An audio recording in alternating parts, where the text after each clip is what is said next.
Talvez você até já conheça sobre o concurso do Banco do Brasil, como é que funciona, mas nesse vídeo eu vou te falar especificadamente como é que funciona a prova, quantas matérias, quanto tempo de prova, quantas questões, formato das questões, se tem redação, como conseguir fazer redação no tempo hábil. Enfim, vou dar várias dicas sobre a prova, sobre o dia da prova, vou falar minha experiência e várias dicas para tu conseguir lidar com isso no dia. Eu me chamo Carlos Colan, fui aprovado no último concurso do Banco do Brasil em 2023. E se tu tem interesse nesse assunto, fica até o final do vídeo. Não esquece de deixar aqui os comentários aqui abaixo, curtir, acompanhar o canal para os próximos vídeos, e é isso. E não esquece de conferir os links aqui na descrição do vídeo. Quem já fez provas de concurso sabe que o dia da prova é um dia que mistura várias sensações diferentes. É um nervosismo, ansiedade, talvez até surja uma autoconfiança no dia ou no dia anterior. Mas é um dia que assim, você tem que se controlar porque é muita coisa. Tem a pressão da prova, tem a pressão de ser aprovado, de não ser aprovado, da possibilidade de ser reprovado. Então tem muitas coisas que acontecem ao mesmo tempo. Para mim não foi diferente, foi a mesma coisa, eu acho que até um pouco mais intenso. A minha experiência com a prova talvez tenha sido um pouco diferente em relação a isso. Nos dias anteriores, geralmente o pessoal gosta de focar em estudar, fazer revisões, em realmente se dedicar ao máximo ali no dia anterior. Mas eu não fiz isso. No dia anterior à prova, a prova, se eu não me engano, foi no domingo. No sábado eu esqueci estudos, nem peguei no caderno, nem peguei em matéria, não vi nenhuma live de revisão. Porque eu entendia que no dia anterior eu tinha que relaxar, que eu tinha que focar não no conteúdo teórico. Porque se eu não conseguir estudar tudo em 3, 4, 5 meses, não é no dia anterior que eu vou conseguir estudar. Então talvez até para você funcione isso, ver alguma coisa antes do dia da prova funcione para você, mas para mim não funcionava. E eu nem me dei chance de errar. Eu só não estudei nada. Eu só realmente foquei em descansar, foquei em trabalhar minha mente para o próximo dia, que seria muito puxado, muito desgastante. E aqui já é uma dica, antes de entrar nas dicas mais práticas, que antes do dia da prova, se puder, descanse. Não bombardeie sua mente com muito mais informação do que ela já foi bombardeada durante 3, 4, 5, 6, até mesmo um ano de estudo.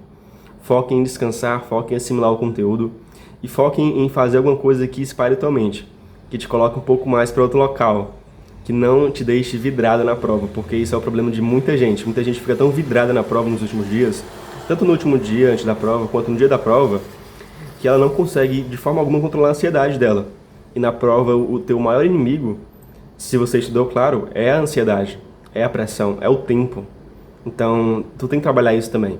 Descansar não é só, nossa, vou ficar sem fazer nada. Não. É treinar a tua cabeça, é treinar a tua ansiedade, é treinar o descanso, é treinar a assimilação de conteúdo, treinar a assimilação de tempo. São vários itens importantes que tu não pode negligenciar. Então, no dia anterior à prova, eu só descansei. Eu evitei estudar, evitei fazer outra coisa, evitei ver revisões, ver live de revisões aqui no YouTube, que tava lotado disso. Eu só desliguei e fui aproveitar o dia. O dia da prova é já um pouco mais diferente. É um dia que você acorda, nossa, esse é o grande dia, esse é o dia D. Esse é o dia que eu vou decidir realmente se vai dar certo ou não vai dar. E eu confesso que nesse dia eu dei uma pequena revisada. Eu vi alguns conteúdos de revisões rápidas. Eu não vi isso no dia anterior porque sim, eu aprendi na época que eu estudava para concursos militares que isso era bom você evitar. No dia anterior você evitar estudar. No entanto, no dia da prova, você podia ver alguma coisa ou outra para deixar o seu cérebro ali no ritmo de questões, no ritmo de estudo. Para não chegar lá zerado, para não chegar lá cru, do zero para... Eu faço analogia em relação à academia. Então, apesar do dia anterior ter o dia de descanso, que é o dia de você descansar, realmente deixar seus músculos trabalharem em off, igual na academia, no dia da prova, realmente você aquece um pouco o músculo antes de fazer seu treino, antes de fazer a série. Então no dia eu exercitei um pouco antes, fiz algumas questões, vi alguns materiais de revisões rápidas que me ajudaram realmente na hora da prova. Essas provas, claro, acontecem presencialmente, óbvio. Foi em um colégio a minha prova, um colégio um pouco distante, não conhecia muito bem como é que era. E no dia da prova foi um dia que você tem que chegar cedo, chegue bem cedo, chegue pelo menos meia hora antes, porque muito imprevisto pode acontecer. Pode acontecer do trânsito, engarrafar, pode acontecer algum acidente no caminho. Você não tem noção do quanto que pode acontecer antes da prova que te impeça de chegar na horário, que te impeça de chegar na prova realmente. Então, quanto antes você chegar, melhor. É melhor você, assim, você dedicou tanto a sua vida, o seu tempo, tantos meses, às vezes até anos, para no dia da prova você perder a prova, que deve dar um desgosto, eu imagino.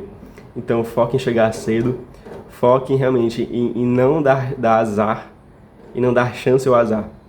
E é o básico que todo mundo sabe, né? Não pode celular na hora da prova, vão te dar um saquinho para colocar o celular. não pode você ficar fora da sala, tem que ficar na sala, você pode ir ao banheiro antes. Eu vou já partir para o conteúdo teórico, mas assim, dicas gerais leve algum alimento para você comer.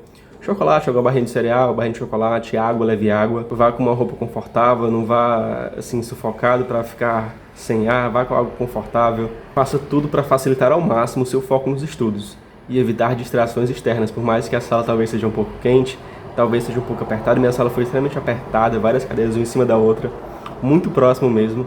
Eu acho que se as provas não fossem diferentes para cada pessoa, era capaz de conseguir colar, porque eram as cadeiras muito próximas umas das outras. Então, assim, evite ao máximo você mesmo se pôr ao desconforto, porque o ambiente já vai te pôr em desconforto. Então, se você se colocar em desconforto também, com roupas muito desconfortáveis, ou com situações que possam te estressar, falta de comida, falta de água, se você combinar isso ao desconforto do ambiente, você vai só duplicar essa reação negativa.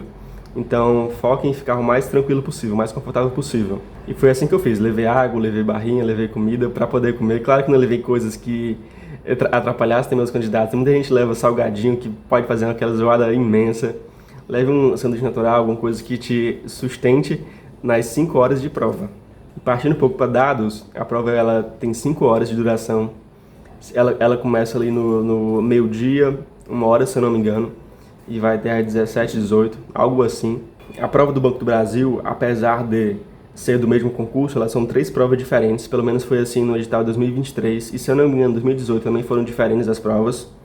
E em 2023, pessoal, aconteceu algo que talvez muitas pessoas reclamaram, é porque assim, das 3 provas diferentes, tinham provas um pouco mais difíceis do que outras. Tinham provas mais tranquilas, claro, mas tinham provas, claro, que era dentro da mesma micro-região, então não chegou a atrapalhar tanto. Mas mesmo assim, tinham questões mais difíceis na prova C, por exemplo. Foi uma prova que muita gente falou da dificuldade, acentuou a dificuldade em relação às outras provas, que eram as provas A e B, eram 3. Então, assim, teve isso. E talvez possa acontecer no próximo concurso também, de ter provas diferentes. E aí que entra aquele fator sorte, que a gente não pode negligenciar, que no concurso também existe fator sorte, de cair ali questão que você exercitou, ou de cair assunto na redação que você praticou. Então, é uma reunião de fatores que pode colaborar ou não para a tua aprovação. Mas minha dica que eu dou faça o máximo para facilitar isso para você. Ou seja, se você vai depender do fator sorte, pelo menos os outros fatores que dependem de você, única e exclusivamente de você, você deve estar preparado neles. São 70 questões, pessoal, nas matérias de português, inglês e matemática, atualidades, matemática financeira, conhecimentos bancários, vendas e negociação e informática, nessas matérias. Claro que são matérias de conhecimentos gerais, como português, inglês, matemática e atualidades, e matérias de conhecimentos específicos, como conhecimentos bancários, vendas e informática. E elas têm pesos diferentes. Português, por exemplo, tem peso de 1,5 ponto cada questão. Inglês é 1 ponto somente, ou seja, não tem peso. Matemática, 1,5 ponto, tanto para matemática quanto para matemática financeira. Deixa eu ver, atualidades é 1 ponto, também não tem peso. Conhecimentos bancários é 1,5 ponto. Vendas também é 1,5 ponto. E informática também 1,5 ponto. Elas têm maior pontuação em relação a outras matérias. Tá, de questões de cada matéria, português são 10 questões, inglês são 5, matemática são 5, matemática financeira são 5, atualidades são 5 também, conhecimentos bancários são 10, vendas e negociação são 15 e informática também são 15. Observe que vendas e informática têm mais questões e também tem maior pontuação. Somente elas, vendas e informática, somam 50 pontos, ou seja, metade da pontuação da prova só em 2 matérias. Elas são muito importantes, tu não pode negligenciar. A prova é dividida entre prova objetiva, que são as questões das matérias que eu acabei de falar, e prova também discursiva, que é a parte da redação. A redação ocorre para todos os cargos, ou seja, obrigatoriamente você vai fazer a redação. É uma redação dissertativa argumentativa, que é o mesmo padrão que a gente vê no Enem, por exemplo, e também na maioria dos concursos, que é uma redação que você vai apresentar a tese e com seus argumentos você vai defender a sua tese. É um modelo que é bastante difundido nas escolas, um modelo que é bastante difundido em geral, realmente. Lembrando que a redação e a parte discursiva, obviamente, ela não é classificatória. Ou seja, ela não vai te classificar. Ela só vai dizer se você vai passar ou não vai passar em relação a isso. Por exemplo, a nota de corte da redação é 70 pontos. Se tu atingir menos que 70, você está automaticamente reprovado. Não vai nem passar para as outras fases da prova, do concurso. Tá fora. Só de atingir menos de 70 você tá fora. Agora, se você atingir mais de 70, você está habilitado para participar das outras etapas. No entanto, se você acertar ali 80, 90 ou 100 pontos da redação, pouco importa. Tanto faz, não vai ter diferença nenhuma. Somente o fato de ter atingido mais de 70 já é suficiente. Claro, mais de 70 ou 70 pontos. É aqui que eu ressalto a importância de você gerenciar o seu tempo. Imagine isso, com 5 horas, dividido em 70 questões, dos mais variados conhecimentos, de matemática, que pode ser muito aprofundado, e mais uma redação de pelo menos 25 linhas, que você não pode zerar, obviamente, não pode atingir menos de 70 pontos. E que você tem que construir ela minimamente para ser corrigida, para levar uma boa nota. Toda semana, pelo menos, ou se não conseguir toda semana, ali 1 ou 2 vezes ao mês, fazer um simulado completo. O simulado vai ser essencial para garantir a tua aprovação. Tu vai simular ali toda a prova, de português, a informática, mais a redação, mais o tempo, as 5 horas delimitadas. Só isso que tu vai conseguir realmente colocar em prática esse gerenciamento de tempo, porque é extremamente necessário. De forma alguma tu pode esquecer isso, pode deixar de lado. Pouco importa saber todo o conteúdo e não saber como gerenciar isso na prova. E não saber como gerenciar isso com nervosismo, com ansiedade, com a vontade de ir ao banheiro, com a vontade de comer alguma coisa. São N coisas na preparação, N fatores, como simulados, como treinar realmente no tempo certo, que vão contribuir, que vão corroborar para a tua aprovação. Minha estratégia de prova, que foi o que eu usei para conseguir fazer a prova no tempo correto, ainda sobrou tempo, na verdade.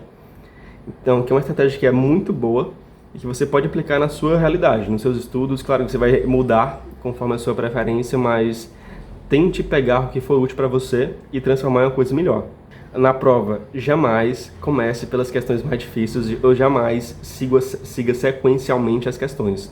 Por exemplo, questões de 1 a 70 não siga sequencialmente, não faça a primeira, segunda, terceira. Eu sei que isso é pouco contra-lógico, contra-intuitivo, mas por que você não pode fazer isso?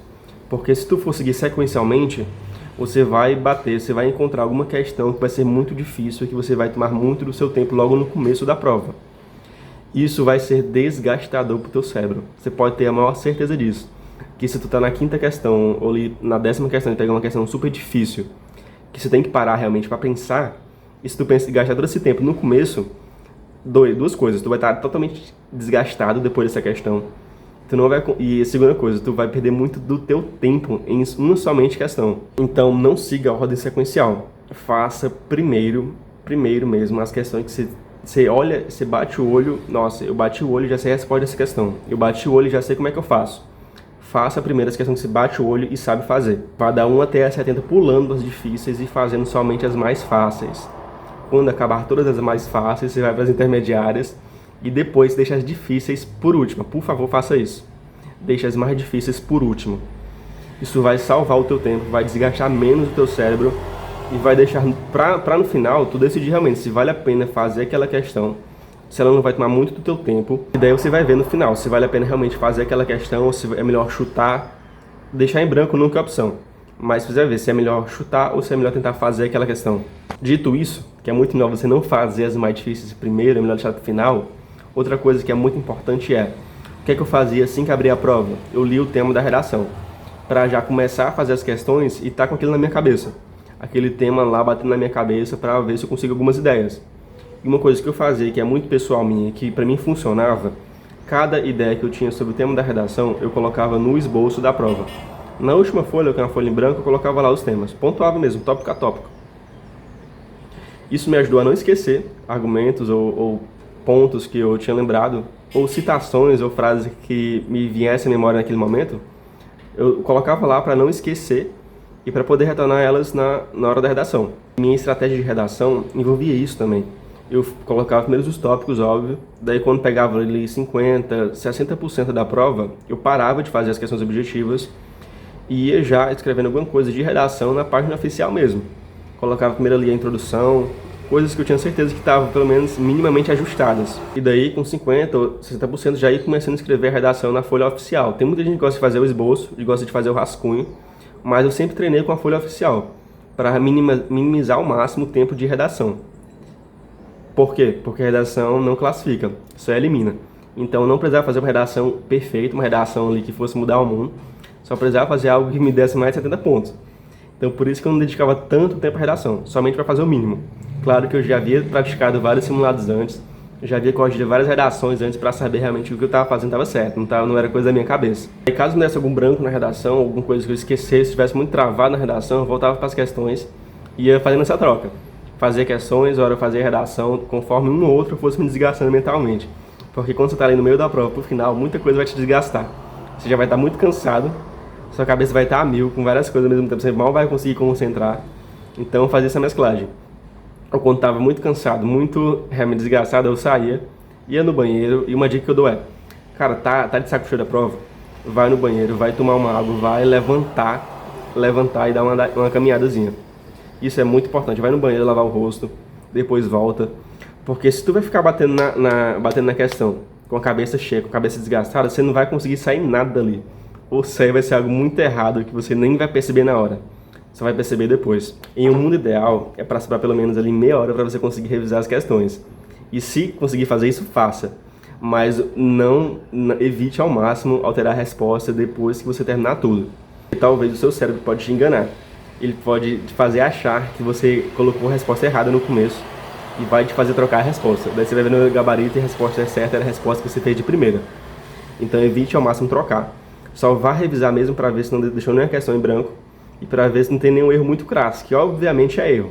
Mas se você está entre duas opções, A e B, por exemplo, e aí a opção A foi a opção que você escolheu primeiro, e a opção B é a opção que você está para decidir, no final de tudo, opte pelo item A, que é o item mais provável de estar certo, porque você fez descansado, você fez lá no começo, quando estava mais de boa, então é menos provável que esteja totalmente errado. Eu sei que tem muita informação nesse vídeo, muita dica, muita coisa, mas assim, tente assimilar o que for útil para você. Talvez muita coisa que você já saiba, já esteja internalizado em você, mas pegue aquilo que você ainda não faz, não pratica. Outra coisa muito boa é, tu viu uma questão, não sabe por onde fazer, não sabe por onde começar. Cara, e tá no final da prova já. Ou seja, tu já pulou todas as fáceis, já pulou todas as intermediárias, já conseguiu resolver elas, só tá realmente nas difíceis, o que é que você faz? Faz por eliminação. Pega os itens menos prováveis e vai cortando, deixando só os itens mais prováveis. Porque isso na hora que tu for chutar, porque realmente se tu não sabe a questão, não adianta deixar em branco, vai chutar. Você vai chutar com uma maior probabilidade de acertar. Entender a prova vai te ajudar a entender as regras do jogo. Isso é muito importante, porque tu vai saber como é que funciona cada coisa. Tu já vai entrar no dia D, no dia mais importante da tua preparação, já com tudo isso internalizado. Com tudo isso já dentro daquela cabeça, ó, sem precisar pensar muito na hora que for resolver as questões. Para tu focar realmente só no que mais importa, que são as questões, e não a estrutura da prova, e não a estratégia, mas somente resolvê-las. E tu só vai assimilar isso, só vai realmente colocar em prática quando tu for fazer os simulados. Então tente ao máximo ali, pelo menos 2 vezes ao mês, fazer simulados. É muito, você não tem noção do quanto é importante. Se tu começou a estudar faz pouco tempo, começa, mas não começa com simulados em si, começa com provas antigas. Porque daí tu já vai conseguir ver muitas questões que tu está resolvendo já no dia a dia. Então já vai ser um pouco mais tranquilo para ti. Começa com provas antigas e depois, mais perto da prova, aí sim, vai implementando simulados. Eu espero que tenha sido proveitoso. Não deixe de conferir os links na descrição. Comenta, curte o vídeo, compartilha e se inscreve no canal. Para nos próximos vídeos a gente conversar mais sobre a prova do Banco do Brasil, sobre o concurso do Banco do Brasil. E é isso. Tchau, tchau, pessoal. Até a próxima.